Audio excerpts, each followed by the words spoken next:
انسانیت کو بتائیں کہ کتنی بڑی مشکل میں وہ پھنسنے والے ہیں، کتنا بڑا معاملہ ان کے ساتھ ہونے والا ہے.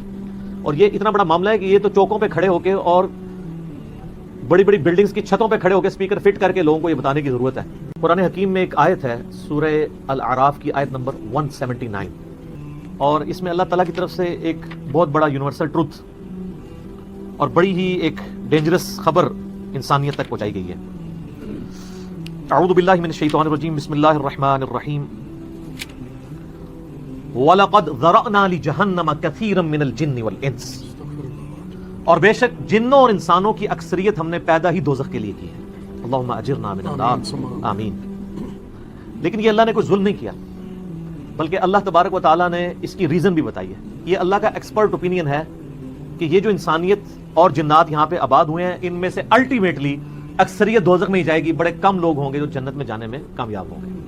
جو سورۃ العصر میں بھی آیا والعصر ان الانسان لفی خسر، زمانہ گواہ ہے اس بات پہ کہ ساری انسانیت گھاٹے میں ہے، سوائے ان لوگوں کے جو ایمان لے آئے، نیک اعمال کیے اور نیکی کی تلقین کرتے رہے اور صبر کی تلقین کرتے رہے. اس کے علاوہ پوری کی پوری انسانیت گھاٹے میں ہے. اور دیکھ لیں زمانہ گواہ ہے کہ حضرت نوح علیہ السلام کے مخالفین تباہ و برباد کر دیے گئے، صرف 78 لوگ جو ہیں وہ کامیاب ہوئے. حضرت لوط علیہ السلام کی 2 بیٹیاں ان کے ساتھ بچائی گئیں، ان کی اپنی بیوی بھی اور پوری قوم تباہ کر دی گئی. پوری انسانیت گھاٹے میں چلتی آ رہی ہے، سوائے ان لوگوں کے کہ جو ایمان لے آئیں گے، نیک اعمال اختیار کریں گے اور حق بات کی تلقین کریں گے اور صبر کے. یہاں پہ سورہ الاعراف کی آیت نمبر 179 میں ہے کہ بے شک جنوں اور انسانوں کی اکثریت پیدا ہی دوزخ کے لیے ہوئی ہے. وَلِعَوْذُ بِاللَّهِ تَعَالَى. لَهُمْ قُلُوبٌ لَا يَفْقَهُونَ بِهَا، ان کو ہم نے دل دیے تھے، عقل دی تھی، لیکن وہ اس سے سوچتے ہی نہیں ہیں. وَلَهُمْ أَعْيُنٌ لَا يُبْصِرُونَ بِهَا، ان کو ہم نے آنکھیں دی تھی لیکن آنکھوں سے دیکھنے کا سا دیکھنا نہیں دیکھتے، عبرت نہیں پکڑتے. وَلَهُمْ آذَانٌ لَا يَسْمَعُونَ بِهَا، اور ان کو ہم نے کان دیے تھے لیکن سننے والا سننا سنتے ہی نہیں ہے. أُولَٰئِكَ كَالْأَنْعَامِ بَلْ هُمْ أَضَلُّ، ایسے لوگ چوپایوں کی مانند ہیں بلکہ ان سے بھی بدتر ہیں، جو اپنی عقل، آنکھیں اور کان استعمال کر کے حق بات تک پہنچنے کی کوشش نہیں کرتے. اولئک هم الغافلون، ایسے ہی لوگ ہیں جو اصل میں غافل ہیں. تو اللہ تعالیٰ نے یہ یعنی اس میں ایک غیبی خبر دے دی ہے کہ الٹیمیٹلی یہ ہونے والا ہے. مطلب کیا کہ اب جس نے تیاری کرنی ہے وہ خود تیاری کر لے. اس کو میں ایک مثال سے سمجھاتا ہوں کہ اس وقت تقریباً یہاں پہ 80 کے قریب لوگ بیٹھے ہیں، اور میں یہ کہوں کہ میں ایک گولی چلاؤں گا جس کو بھی لگ جائے، تو ہم میں سے کیا ہر شخص یہ سوچے گا کہ یار ایک ہی گولی ہے، 80 بندے ہیں، کسی اور کو ہی لگے گی، ضروری ہے مجھے ہی لگنی ہے؟ ایسا تو کوئی نہیں سوچے گا، سب دڑکی لگا دیں گے. لیکن آخرت کا معاملہ کیا ہے؟ بخاری اور مسلم دونوں کی حدیث ہے متفق علیہ کہ آدم علیہ السلام کو حکم ہوگا کہ جنتیوں اور دوزخیوں کو الگ کرو. حضرت آدم علیہ السلام پوچھیں گے کہ اے اللہ کتنے جنتی اور کتنے دوزخی؟ تو اللہ تعالیٰ فرمائے گا ہر 1000 میں 999 دوزخی اور صرف ایک جنتی. تو یہاں اگر 1000 بندہ اور میں کہوں ایک گولی چلے گی، ہر بندہ بھاگنے کی کوشش کرے گا. لیکن آخرت کے بارے میں یہ حال ہے کہ ہر ایک بندہ یہ امید لگایا ہوا ہے کہ وہ جو ایک بچے گا نا وہ میں ہوں گا. اور ادھر 1000 بندے کے اوپر ایک گولی چلائی جائے تو 1000 کا 1000 سوچے گا جو ایک پھٹکے گا وہ میں ہوں گا. بالکل 180 ڈگری سوچ ہے. بہت کرٹیکل ایشو ہے. انسان کو اپنی آخرت کی فکر کرنی چاہیے، اللہ کو سیریس لینا چاہیے. جو لوگ دنیا میں اللہ کو سیریس لیتے ہیں وہی اپنی اصلاح کر لیتے ہیں، ورنہ اللہ تو بے پرواہ ہے. یقین کریں پوری کی پوری انسانیت دوزخ میں چلی جائے اللہ کو کوئی پرواہ نہیں ہے، پوری کی پوری انسانیت جنت میں چلی جائے اللہ کو کوئی پرواہ نہیں ہے. اور یہ جو اکثر لوگ مثالیں دیتے ہیں کہ دیکھیں کوئی ماں اپنے بچے کو کیسے دوزخ میں پھینک سکتی ہے، تو اللہ تعالیٰ تو ماں سے بھی بڑھ کے محبت کرتا ہے، وہ کیسے پھینکے گا؟ بھائی اس لیے پھینکے گا کہ اللہ تعالیٰ کے وہ احساسات نہیں ہیں جو ایک ماں کے ہوتے ہیں. ماں تو اپنی نفسانی خواہش یا محبت کی وجہ سے مغلوب ہو جاتی ہے، لیکن اللہ مغلوب نہیں ہوتا. اللہ تعالیٰ کیا فرعون سے اس کی ماں سے بڑھ کے محبت کرتا ہے جو اس کا باغی ہے؟ یہ محبت ان لوگوں کے لیے جو اس کے تابع فرمان ہو. جو اللہ کے دشمن ہیں ان کے بارے میں تو اللہ تعالیٰ فرماتا ہے انا من المجرمین منتقمون، ہم مجرموں سے انتقام لے کے چھوڑیں گے. ان کے لیے یہ معاملہ نہیں ہے. ہمیں تو یہ بتایا گیا ہے اللہ تعالیٰ ایک بوڑھی نانی اماں ہے جس نے یہ ایک نعوذ باللہ ایک سسٹم چلایا ہوا ہے، اینڈ پہ سب کچھ چھوڑ دے گا.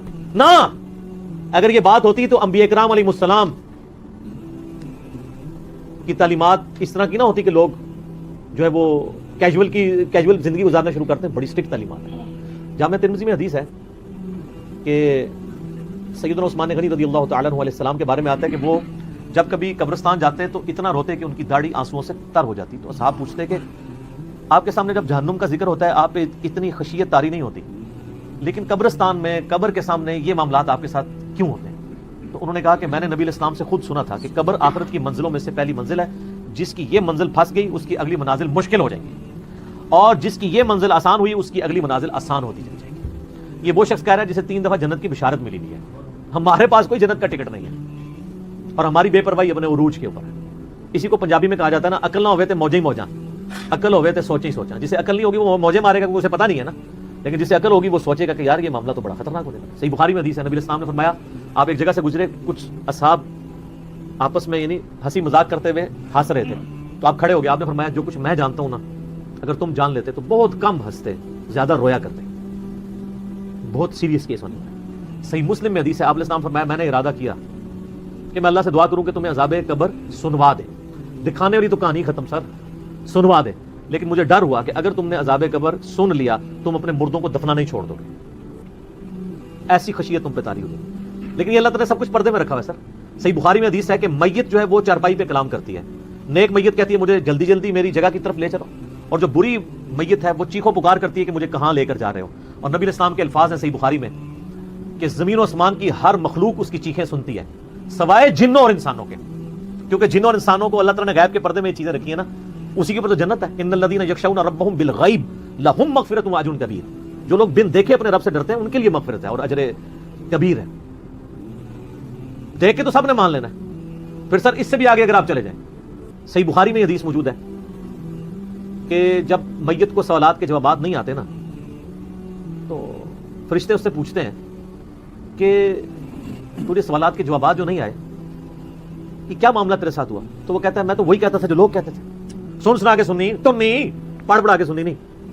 تو فرشتے کہتے ہیں تو نے خود پڑھ کے سمجھنے کی کوشش کیوں نہیں کی. پھر فرشتے اسے ایک گرز مارتے ہیں جس سے وہ زمین کے اوپر بالکل جس کو کہتے ہیں نا پیرلل ہو جاتا ہے زمین کے, خاک بن جاتا ہے, اور اس کی جو گرز کی اگینسٹ اس کی چیخ و پکار ہے اس کو جن و انس کے علاوہ تمام مخلوقات سنتی ہیں.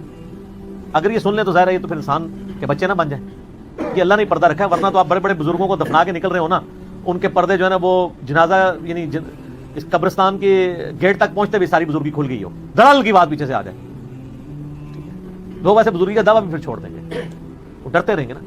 تو یہ اللہ نے پردے رکھے ہوئے, اللہ کو سیریس لیں, اور سیریس لینے کا پھر مقصد یہ ہے کہ یہاں پہ ہمارے سب کانٹیننٹ میں کیا ہوتا ہے, یہاں پہ وہ پی کے والا ہی کام چل رہا ہے, دکھلاوا ہی سارا کے سارا چل رہا ہے. سب کانٹیننٹ میں انڈیا, پاکستان, بنگلہ دیش, افغانستان کے اندر یہ ہے کہ اگر کوئی شخص خدا کی طرف راستہ بھی اختیار کرتا ہے نا تو زیادہ زیادہ کیا کرتا ہے وہ کہ وہ کسی کی ماں مر گئی, کسی کا جوان بیٹا مر گیا, کسی کو کوئی بیماری آئی, وہ اللہ کی طرف لگتا ہے تو پہلے کیا کرتا ہے داڑھی رکھ لیتا ہے, تسبیح پکڑ لیتا ہے, مسجد کی طرف آنا شروع کر دیتا ہے, اور اس مسجد کی طرف جو اس کے محلے کی مسجد ہوتی ہے وہ ایک پریکٹسنگ مسلمان نہیں بنتا, وہ ایک پریکٹسنگ بریلوی یا پریکٹسنگ دیوبندی یا پریکٹسنگ اہل حدیث اور شیعہ بن جاتا ہے.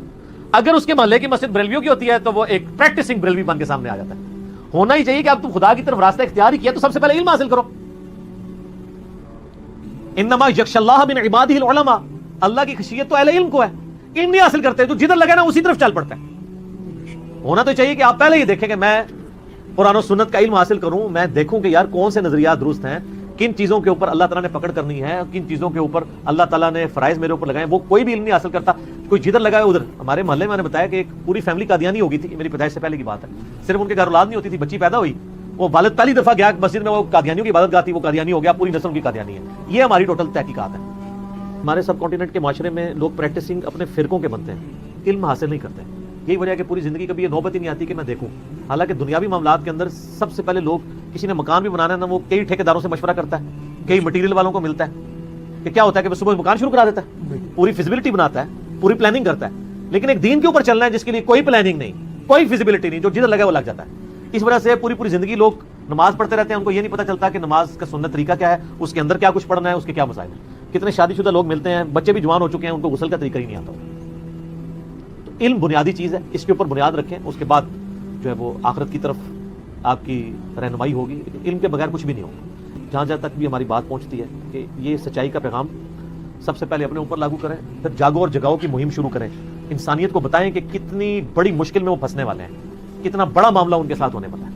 اور یہ اتنا بڑا معاملہ ہے کہ یہ تو چوکوں پہ کھڑے ہو کے اور بڑی بڑی بلڈنگز کی چھتوں پہ کھڑے ہو کے اسپیکر فٹ کر کے لوگوں کو یہ بتانے کی ضرورت ہے. وَلَقَدْ ذَرَأْنَا لِجَهَنَّمَ كَثِيرًا مِنَ الْجِنِّ وَالْإِنسِ, بے شک جنوں اور انسانوں کی اکثریت دوزخ کے لیے پیدا ہوئی ہے, تو بچ جاؤ.